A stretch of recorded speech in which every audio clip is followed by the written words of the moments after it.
आज तक थी और कल से थोड़ा एक तिल के माफिक भी बल्कि कम होनी शुरू हो गई। तो इसको हम कह सकते हैं कि ये भी एक प्रकार से सर्दी और गर्मी का संगम है और संगम का बड़ा महत्व होता है।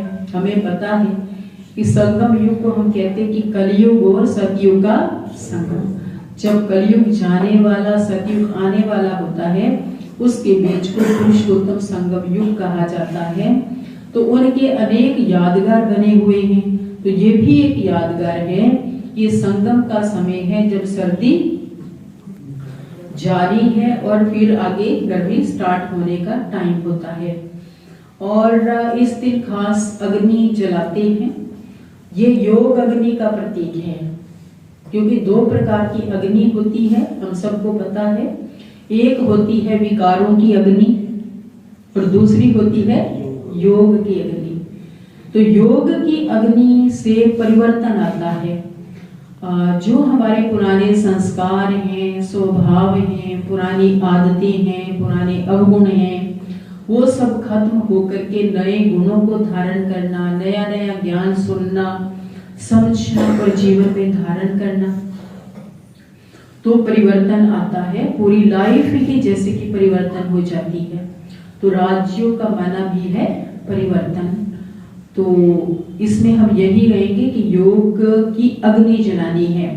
भले इसमें लकड़ियां आदि जलाते हैं, अग्नि प्रज्वलित करते हैं और उस अग्नि के अंदर जो है हम देखते हैं कि जब ये बनाए जाते हैं पॉपकॉर्न जिसको हम कहते हैं, पंजाबी में फुल्ले कहते हैं इसको। तो जैसे गर्म कढ़ाई होती है ना, उसमें रेत डालते हैं, बहुत हीट होती है उसमें। फिर उसमें जब बीज डाला जाता है मक्की का तो फिर क्या होता है, उस हीट को पाकर वो फूल जाते हैं, फुल्ले बन जाते हैं, पॉपकॉर्न बन जाते हैं। तो ऐसे ही जब हमारा आत्मा रूपी बीज, कौन सा बीज? आत्मा रूपी बीज योग की तेज अग्नि में पड़ता है, प्रज्वलित अग्नि के अंदर पड़ता है, तो हमारे में ट्रांसफॉर्मेशन आता है, रूपांतर हो जाता है, बदलाव आता है। हम फरिश्ते बन जाते हैं। जो पॉपकॉर्न होते हैं कैसे होते हैं? वाइट वाइट होते हैं। और जब बीज डलता है उसके अंदर ऐसे उछल उछल के ऊपर जाता है। तो हम फरिश्ते भी जब लाइट हो जाते हैं ना, ठीक है, बीज भारी होता है परंतु वो जो बनता है पॉपकॉर्न लाइट होता है। तो ऐसे ही जब जो भारी वाली आत्मा जिसमें सारे विकार, बुराइयां, अनेक प्रकार के दुखों का, पापों का बोझ पड़ा हुआ होता है ना, ऐसा वाला बीज बन चुका होता है आत्मा रूपी बीज। तो फिर जब वो हीट में डलता है तो फिर फूलता है, ऊपर उठता है। ऐसे ही हम सभी आत्माएं जब योग की अग्नि तेज जलाते हैं तो उसके अंदर फिर हम फरिश्ता बनके उड़ना सीख जाते हैं। कर तो नहीं लगा सकते ना, लिमिटेड होती है, लिमिटेशन होती है हर बात की। लेकिन फरिश्ता बन जाने के बाद, लाइट का शरीर मिल जाने के बाद हम पूरे वर्ल्ड के ऊपर चक्कर लगा के सारी दुनिया की आत्माओं को लाइट और माइट दे सकते हैं। पवित्रता, सुख, शांति, शक्ति की किरणें सारे विश्व के ऊपर फैला सकती हैं। और हमारे इस संगम युग का जो लक्ष्य है वो भी क्या है? पहले है ब्राह्मण से फरिश्ता बनना और फिर फरिश्ता से हम देवता बनते हैं। तो उसी का ये यादगार है। फिर इस दिन जो है मूंगफली का भी बड़ा महत्व होता है। मूंगफली खाते भी हैं और उसमें भी डालते हैं। और एक मूंगफली को अगर आप तोड़ते हैं तो लगभग ज्यादातर उसमें से 2 ही निकलते हैं दाने, ठीक है। तो ये भी देखा जाता है, ब्रह्मा बाबा का बॉडी एक है ऊपर से, फिर इसके अंदर कितनी आत्माएं हैं? एक ब्रह्मा की अपनी आत्मा, दूसरी परमात्मा। तो ये उसका प्रतीक है, ठीक है। एक खोल में 2 सोल, खोल का मतलब होता है शरीर, बॉडी, उसमें 2 सोल्स हैं, उसके 2 जो बीज अंदर से निकलते हैं। फिर जो है इस दिन नए नए वस्त्र पहनते हैं। तो अब हमारा ये जो पुराना कटा फटा बीमारियों से भरा हुआ जो शरीर है ये निकट भविष्य में बदलना है। और फिर योग से भी जब प्रकंपन इसके अंदर जाते हैं तो इसका रूपांतर होता है, चेंज आता है। इसलिए बाबा रूप बसंत कहते हैं कि योग से रूप आता है, और बसंत का मतलब होता है जब हम ज्ञान युक्त होते हैं। और फिर इस दिन बहुत डांस वांस भी करते हैं, जिसको हम कहते हैं विरास भी करते हैं खूब। तो ये हमारी खुशियों का प्रतीक है, ठीक है। जब संगम आता है तो हम भगवान के बच्चे बनते हैं, उनकी गोद में जाते हैं, सब दुनिया के दुखों को भूल जाते हैं, और फिर नई सतयुगी दुनिया में जाने के हमें इशारे मिलते हैं।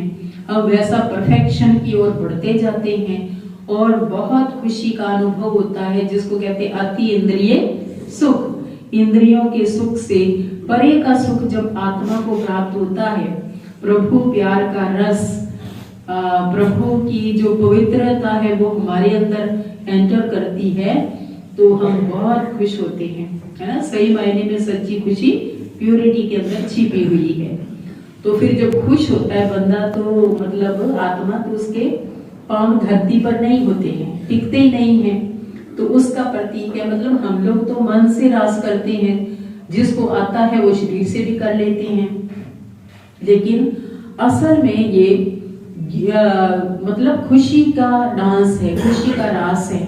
परंतु रास जो होता है वो बिना गीत के तो हो नहीं सकता। गीत बजे ना कह दो रास शुरू कर दो, बेचारा सोच में पड़ जाएगा, करूं कैसे। तो इसलिए हम सब बच्चों को तो सारा दिन हमारा गीत ऑटोमेटिक बजता है, जिसे बजाना नहीं पड़ता, जिसके लिए कोई इंस्ट्रूमेंट यूज नहीं करना पड़ता, लेकिन ये अनहद नाद है, ये बेहद के ऐसे गीत हैं जो सदा हमारे मन में बजते हैं और मन को आनंदित करते हैं। ये कौन सा गीत है? प्यारा बाबा, मीठा बाबा, मेरा बाबा, शुक्रिया बाबा, वाह बाबा वाह, वाह ड्रामा वाह, वाह मेरा भाग्य वाह, वाह तकदीर वाह, पाना था सो पा लिया, अब काम क्या बाकी रहा। या मेरा तो एक शिव बाबा, दूसरा ना कोई। या ये गीत बजता है, तुम ही संग खाऊं, तुम ही संग बैठूं, तुम ही संग रास रचाऊं, है ना। तुम ही से सुनो और तुम ही से बात करो। तो ये सारे गीत हैं हमारे, है ना।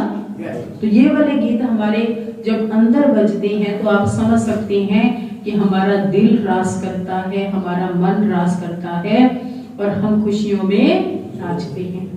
खुशियों के ढोल नगाड़े हमारे मन के अंदर बजते हैं। हमारी सारी चीजें जो है वो सूक्ष्म हैं। दुनिया की चीजें फिर भी स्थूल होती हैं, परंतु हमारी चीजें सारी सूक्ष्म हैं और बहुत डिवाइन है, बहुत अलौकिक हैं। हमारे गीत भी अलौकिक हैं, हमारे रास भी अलौकिक हैं, हमारी बात भी अलौकिक है, क्योंकि परमात्मा हम बच्चों के अंदर आकर के डिविनिटी भरते हैं। फिर अभी कल्चर में हमारे उत्तरी भारत का ये पर्व है, खास करके लोहड़ी का पर्व। तो इस दिन कुछ वैसे विशेष कार्य होता है लोगों के घर में, तो ये पर्व ज्यादा ब्रॉड लेवल पर मनाया जाता है। वैसे थोड़ा थोड़ा तो सभी मनाते हैं। तो उस दिन अपने रिश्तेदारों को दूर दूर से सबको भी इकट्ठा किया जाता है, बड़ा बड़ा फंक्शन करते हैं, अच्छे अच्छे भोजन पकवान बनाते हैं, आपस में मिलते हैं, रूह बातें करते हैं। बहुत आनंद उनको आता है इस लोहड़ी के पर्व का भी। तो ये हमारे संगम युग का हम सब ब्राह्मण परिवार मिला है, ठीक है। सब मिल गए हैं, पता नहीं कहां कहां हम सब गुम हो गए थे। अगर हम बाबा के बच्चे ना बने होते तो क्या हम आपस में मिले होते? मतलब ही नहीं था। पर अब बाबा के बच्चे बने, तब आकर के हम ईश्वरीय परिवार के बने। और देखिए, जब भी हम मिलते हैं या मिले हैं तो ऐसी फीलिंग आती है कि ऐसा परिवार और कोई हो ही नहीं सकता। लौकिक परिवार तो इस तरह का हो ही नहीं सकता जितना अलौकिक पारलौकिक परिवार में हमको सुख भासता है। हर एक कोई अनुभव है? हाथ खड़ा करो जिसको लगता है।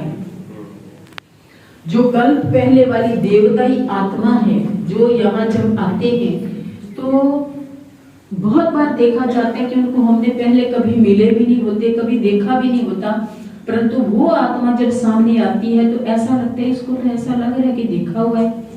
फिर उसको कहते हैं आपको शायद देखा हुआ है, मतलब फिर बात घूम फिर के निकलती है, कभी मिले तो है ही नहीं। तो समझ में आता है कि ये तो 5000 वर्ष पहले इसी नाम रूप में हम मिले थे, तभी करके हमारी स्मृति में मतलब वो सुई वहां पे जाके क्लिक हुई और इमर्ज हो गया कि इनसे हम मिले हुए हैं। क्योंकि हम सभी बाबा के बच्चे पूरे कल्प में 5000 वर्ष में कहीं ना कहीं संबंधों में आते ही गए हैं।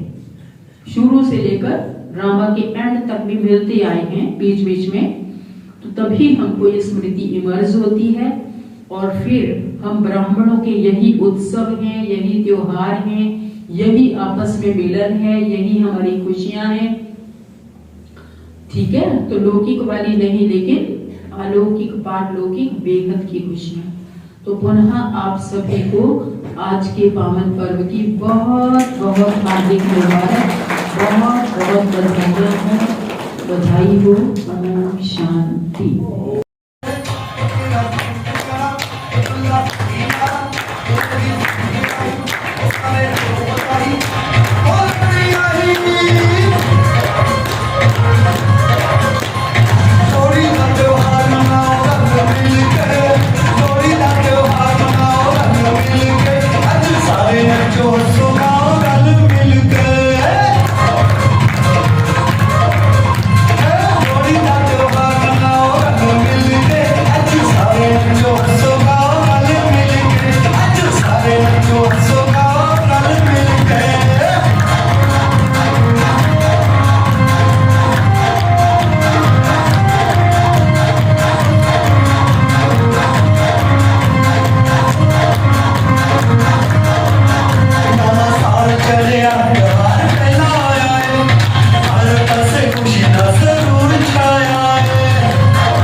सारे बच्चों हंसो गाओ रल मिल के।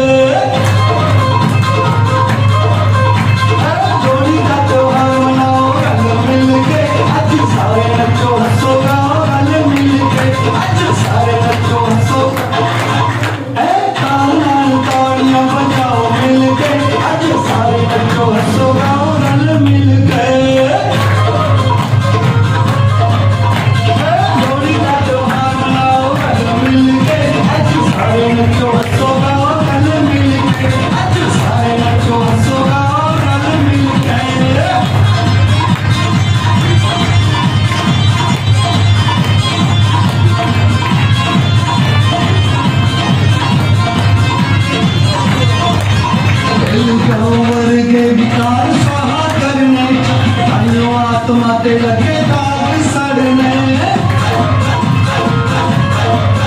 दिल जो वर्जे विकार सहा करने ताइयों आत्मा ते लगे दाग सड़ने एहो मिला पुना बख्शाओ मिलके एहो मिला पुना बख्शाओ मिलके आज सारे जो सोगाओ रल मिलके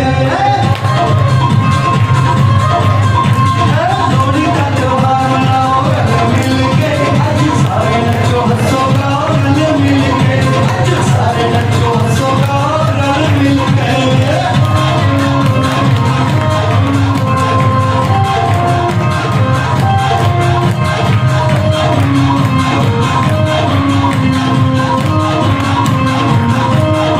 मूंगफली रेवड़ी प्रभु दिए मुरली मेरी अपनी जय श्री मत सुन लई